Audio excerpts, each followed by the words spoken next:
Vamos lá. E deixa eu perguntar para vocês, qual linha de terapia que vocês fazem? Terapia é tudo igual? Vocês têm uma linha? Como que é? Bom, como começar a responder isso, né? Então, vou tentar um caminho aqui, né? A abordagem lato sensu que eu me identifico chamaria terapia cognitivo-comportamental. Entendi. A questão é que não existe uma terapia cognitivo-comportamental, então isso já é problemático. O que existem são terapias cognitivo-comportamentais. Há uma grande. Como esse tipo de psicoterapia cresceu muito, especialmente dos anos 80 para cá, Hum, porque começou-se a fazer muito ensaio clínico, demonstrando eficácia para uma série de transtornos e problemas clínicos e tal. Então rolou uma espécie de hype da TCC, né? uhum. E novas pesquisas sendo feitas, novas propostas um pouco diferentes umas das outras foram crescendo. Chegou um momento que estava um pouco difícil de definir o que, que era isso. Então, houve uma espécie de consórcio entre diferentes instituições nos Estados Unidos, né, dos programas de doutorado lá.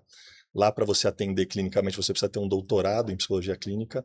E eles tentaram reunir esses profissionais que ensinam TCC no doutorado para falar o que, que a gente tem que ensinar, né, para os nossos alunos para que eles pratiquem TCC. E uma das coisas que Uhum. eles fizeram, nesse artigo que foi publicado em 2012, foi definir o que era TCC. Né? Então, assim, a definição que talvez seja mais aceita hoje de terapia cognitivo-comportamental é como um conjunto de abordagens, tá? Sustentadas por duas teorias distintas e que guardam diferenças fundamentais, Hum. que seja a teoria comportamental e a teoria cognitiva.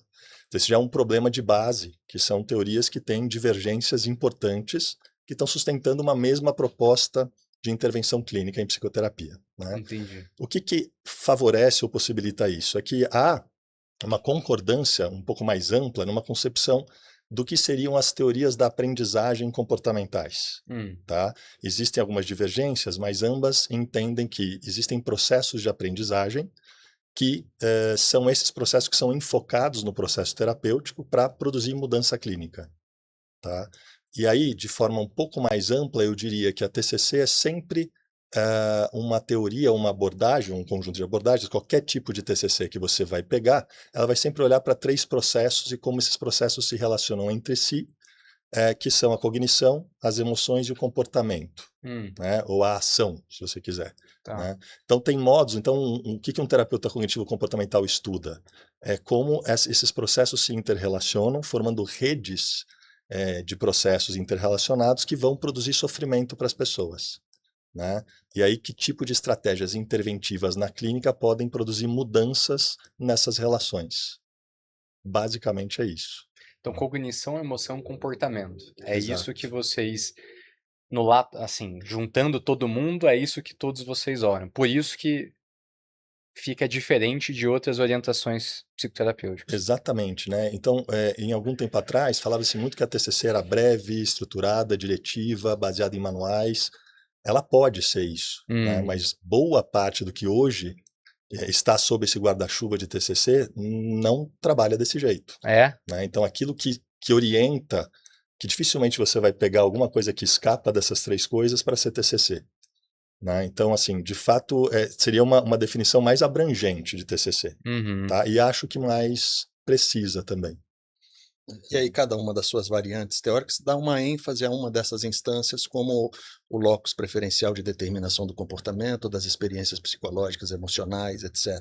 Então, eu acho que há esse elemento em comum com ênfases distintas para cada abordagem dentro desse universo, desse grande guarda-chuva que é a TCC. Mas assim, olhando por um certo aspecto, se eu falar que, tipo assim, igual, fulano faz TCC, a priori pode ser muitas É um coisas, cenário muito amplo. né? Então, Sim, então quando alguém me fala, eu faço TCC, quer dizer muito pouco pra mim. Eu faço TCC, pode ser, é delimitado, mas ele pode ter ferramentas muito talvez diferenciadas. isso explicite mais a exclusão do que você não está fazendo do que a definição específica do que Isso. está sendo feito. Olha só, Né? Eu acho que fica explicitado que você não está fazendo um processo psicanalítico ou participando de um processo de orientação fenomenológica. Então, isso fica explicitado. tá, Porém, o que exatamente está se fazendo, você está dentro de um grande conjunto. Agora, o entendi, que está acontecendo dentro desse conjunto, isso não fica muito definido. entendi. E vocês fazem, assim, vocês fazem a mesma coisa, vocês fazem coisas diferentes, como que é? Não. A gente parte digamos, dentro do TCC, né, que tem uma comportamental e cognitiva. Eu venho de uma origem cognitivista e o Thiago de uma origem comportamentalista. É. Então a gente tem divergências quanto a pressupostos, né, básicos dessas duas linhas. Há divergências aí quanto à concepção de homem, né, o entendimento de determinação do comportamento e da própria experiência emocional. Então, há divergências entre essas duas perspectivas. Porém, enquanto atuação, há pontos de aproximação bastante significativos e que se justificam colocar dentro desse grande guarda-chuva, dentro de um mesmo grande guarda-chuva, né? Já no embalo, assim, qual que seria um pressuposto cognitivista, assim? Para mim, um primeiro ponto que é um elemento de distinção dessas duas escolas é a concepção mentalista e não mentalista de homem, né? Então, os cognitivistas, a grosso modo, tomam a mente como um espaço privilegiado de estudo para entender o processo de determinação das experiências que o indivíduo tem, né? O modelo comportamentalista prescinde da concepção de mente, Ah, por é? exemplo. Aí o Thiago pode falar melhor disso. Então, isso gera muita confusão, especialmente na graduação com os alunos, né? Porque, sim, a concepção monista do behaviorismo radical, né? Ela entende que o conceito de mente ele é pouco parcimonioso e ele mais atrapalha a investigação dos determinantes do comportamento do que ajuda. Isso não significa que naturalmente as pessoas falam, então se não tem mente não pensa, não reflete, não tem raciocínio, não tem memória. Tudo isso existe, só que tudo isso existe na relação do organismo com o seu meio como um todo. Então os processos de pensamento, de sentimento, são processos relacionais que estão sendo produzidos no modo como esse indivíduo interage com o meio. E não num espaço diferenciado do ponto de vista metafísico, que seria denominado de mente. Então, para o comportamentalismo, seria uma coisa monista. Isso, uma ontologia monista. E isso significa que, em termos simples, aproximadamente, que mente e corpo é a mesma coisa, é isso? Boa colocação. É como se não houvesse distinção ontológica, né, de substância ou de natureza entre a mente e o corpo.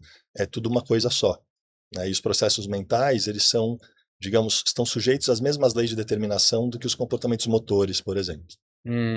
Entendi. Então, prescindir da mente não é prescindir daqueles fenômenos que normalmente a gente atribui à mente. Exato. Entendi. Né? É atribuir uma outra natureza ao que tradicionalmente se entende como fenômeno mental. Isso é uma coisa que eu já ouvi muito, que eu era comportamentalista, mas aí eu achei que era importante olhar para os pensamentos, aí virei cognitivista. A pessoa está completamente perdida. Não faz nem sentido, né, essa colocação. Exatamente. Pelo que vocês não falaram. É um bom motivo. Tem ótimos motivos para você virar cognitivista. Esse não é um deles. Né? Entendi. E quem que vem primeiro? O cognitivismo ou o comportamentalismo? Assim? O comportamentalismo. Historicamente, você disse. Historicamente. Sim. É com o Skinner que acontece? Como que funciona? Na verdade, o primeiro behaviorista que se intitulou como tal foi o Watson. Watson. Né? Isso. Mas antes dele, talvez o Pavlov seja o principal, que nem era psicólogo, era fisiologista, mas ele que de fato identifica o condicionamento respondente, né, como lá no estudo dele com os cães, salivando e tal, e isso vai ser usado depois pelo Watson para fundar o behaviorismo como ciência do comportamento, e aí, por enquanto, definindo o comportamento como contração muscular e secreção glandular. Ele de fato excluía processos subjetivos por entender que não eram diretamente observáveis nem mensuráveis. Tá? Isso evolui ali já nos anos 30, aí o principal nome de fato que vai fundar o behaviorismo radical, que é um outro tipo de behaviorismo, aí sim monista, aí sim dando as bases filosóficas para o que veio depois, e até para a clínica comportamental, né? É o Skinner nos anos 30. Nos anos 30. Isso. E depois, se você quiser falar... O que se chamou de revolução cognitivista ocorre no pós-guerra, né? Em grande parte por uma insatisfação com o modelo behaviorista metodológico, que abria mão dos fenômenos subjetivos, entendendo que eles não seriam fenômenos passíveis de se fazer ciência com eles, porém partindo de um pressuposto distinto do Skinner, né? Entendendo que a mente poderia ser entendida assim como um fenômeno distinto dos outros comportamentos, mas que dando para ela um status científico. Ou seja, é possível fazer ciência sobre a mente sim, divergindo dos behavioristas metodológicos, porém não dos radicais. Daí a cabeça começa a dar nó. Exatamente. Porque assim, os behavioristas metodológicos, vê se eu tô falando certo aqui para o pessoal de casa entender. Eles tinham uma ideia de que como você não consegue observar o pensamento, as questões talvez subjetivas, logo não dá para fazer ciência, logo A ideia é de dane-se. uma caixa preta. Uma caixa preta. Não vamos Não temos conseguir acesso a atingir, isso. então vamos ignorar. Existe isso, porém isso não há como fazer ciência séria sobre isso. Tá, e os radicais não concordam com isso. Não concordo. Entende que os processos só são encobertos, né? Tá. Então você consegue estudar com, por exemplo, outras formas de observação. Tá? Então Uhum. você não precisa ter, a única diferença, né, o que Skinner dizia, né, entre um fenômeno público e um encoberto é de acessibilidade, não de natureza. Tá. Então você consegue estudar o encoberto pelo público, por exemplo. Tá? Então Dá vai um se... exemplo prático pra gente Cara, entender. você pode estudar o comportamento verbal na tomada de decisão de um sujeito experimental. Uhum. Né? Em que você dá uma instrução e você vê se o comportamento desse indivíduo está sob controle da instrução ou está sob controle da contingência direta. Por exemplo, quando a instrução não bate com a contingência, ou seja, se você fizer tal coisa, acontece A, só que a contingência é quando você faz, acontece B. Tá. E aí você observa sob controle do que essa pessoa fica. Uhum. Tá? Então você consegue ver que, de fato, tem uma instrução que está, de alguma forma, interferindo na resposta do indivíduo. Isso é um exemplo, Tá. tá? De como você pode inferir ali um processo verbal, tá? E estudá-lo de alguma maneira. Entendi. Mas aí os cognitivistas... Vão focar no que se entendeu com os processos de significação. Hum. Né? Aí o foco passa a ser como esses estímulos que são recebidos por organismos são, digamos assim, processados, né, para produzir outputs. Então, a ideia é, vamos entender como é que se dá esse processamento de informação, né, que inicialmente é um processamento de informação bastante linear, né, é a metáfora que aparece, até porque isso é interessante, né, muitas vezes a psicologia se serviu de modelos, de metáforas, né, vindas das ciências naturais, né, então ali o que surge nesse momento está vindo os computadores, vindo com muita força nessa época, né, então utiliza-se uma metáfora computacional para a mente. Então você teria uma determinada entrada de informação, um processamento dessa informação ali, que produziria um determinado output. Essa é a primeira referência que se tem. Então, temos que entender como é que essa informação é processada aí dentro. Então, esse é o primeiro foco que seria da primeira revolução cognitivista. Da primeira? Né? Da primeira. Que é mais ou menos no pós-guerra imediato. A partir dali surge essa busca, né, por entendimento. Depois você vai ter outros momentos que entende o significado de outras maneiras, de uma maneira mais complexa e não linear. Mas a princípio seria isso. Né? Os behavioristas radicais tiram o status da mente, aliás, dão o status científico à subjetividade, mas retira a subjetividade da mente. Ou retira a mente da subjetividade. Né? E os cognitivistas dizem, não, a gente dá status científico à mente e vamos estudar a mente enquanto um fenômeno distinto do material. Dito isso, assim, né? Como que estuda uma coisa subjetiva? Porque, assim, do ponto de vista... às vezes o pessoal tá de casa, né? Eles não estão meio que entendendo onde eu quero chegar. Mas é mais ou menos assim. Quando a gente vai tentar achar uma coisa subjetiva, a gente precisa trabalhar com o método empírico, que é basicamente a gente vai ter o sujeito, a gente faz uma intervenção e vê o resultado, e então é observacional isso. Sim. Agora, como que a gente deixa uma coisa observacional que é puramente subjetiva? É um salto, de alguma maneira, para a ciência. É um grande desafio para a ciência, e eu diria que isso talvez seja um grande desafio para as ciências humanas como um todo. Né? Porque é muito difícil reduzir a fenômenos puramente observáveis, né, certas dinâmicas humanas. Né? Então, há uma carga de inferência que dentro das ciências naturais não seriam aceitas, que parece tanto quanto inescapável quando você traz a subjetividade como um objeto de estudo efetivo. Né?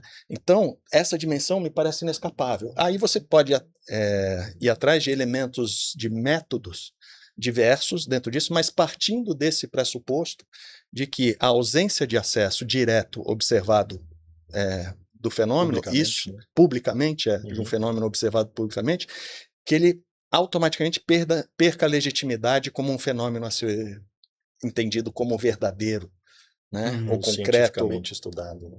Então, eu acho que tem essa questão de atribuir, de fato, status científico para um fenômeno que não é a aceitação da não objetividade do fenômeno estudado. Entendi. Né? E isso é algo bastante desconfortável para determinadas áreas da ciência. Entendi. Né? Mas as ciências humanas têm que trabalhar com isso. Me parece uma condição sine qua non, se você quiser fazer uma ciência sobre o fenômeno humano.